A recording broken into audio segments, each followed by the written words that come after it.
ખૂબ ખરાબ રીતે ગેરફાયદો ઉઠાવો. શિક્ષણ હંમેશા તમને એવું શીખવે છે કે જેણે તમને મોટા કર્યા છે ને, તમે એનાથી મોટા ક્યારેય ન થાઓ. એના પછીની મુદ્દો,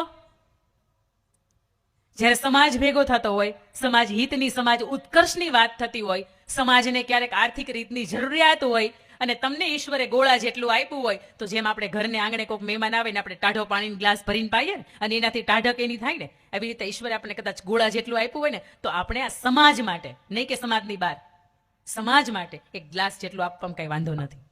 ઈશ્વર કૃપાથી હોય ને તો આપજો, કારણ કે આ છેલ્લે સમાજમાં જ છે.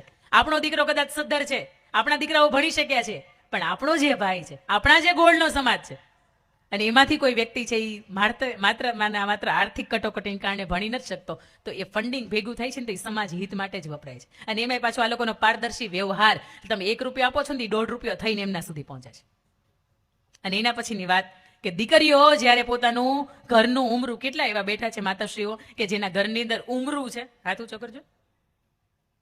હા, જો તકલીફ આ થઈ. પહેલાના સમયની અંદર તમે ઉમરું ઠેકતા ને તો ઉમરું આમાં એની ઉપર ઠેસ આવતી. ઉમરું તમને પૂછતું ક્યાં જાસ, જ્યાં જાય બરોબર ઠેકાણું છે કે નહીં, જ્યાં જાશું ત્યાં ઘરમાં કીધું છે કે નહીં, સાચું જ કીધું છે કે નહીં. અત્યારે ઉમરા નીકળી ગયા, પૂછવા વાળું છે તો એ તમને ગમતું નથી, કારણ કે ઉમરા જ નીકળી ગયા છે. મારે બે હાથ જોડીને આ કદાચ વિડીયોના માધ્યમથી કે આજના અહીંયા પરિસરની અંદર યુવા પેઢી, ખાસ કરીને દીકરીઓ બેઠી છે ને, તો એ મારે કેવું છે કે બેટા તમે એમ કહીને જાઓ કે હું અહીંયા જાઉં છું, તમે અહીંયાથી જ નીકળવા જોઈએ. કારણ કે આપણા ઘરની અંદર જેટલા સુરક્ષિત છીએ ને, એટલા દુનિયાના કોઈ સ્થળની અંદર સુરક્ષિત નથી. અને તમને એમ લાગતું હોય કે મારા મા બાપ મારા દુશ્મન છે ને, આવું ક્યારે લાગે ખબર છે? ક્યારે? જ્યારે તમને બધી ખબર પડવા માંડે ને ત્યારે.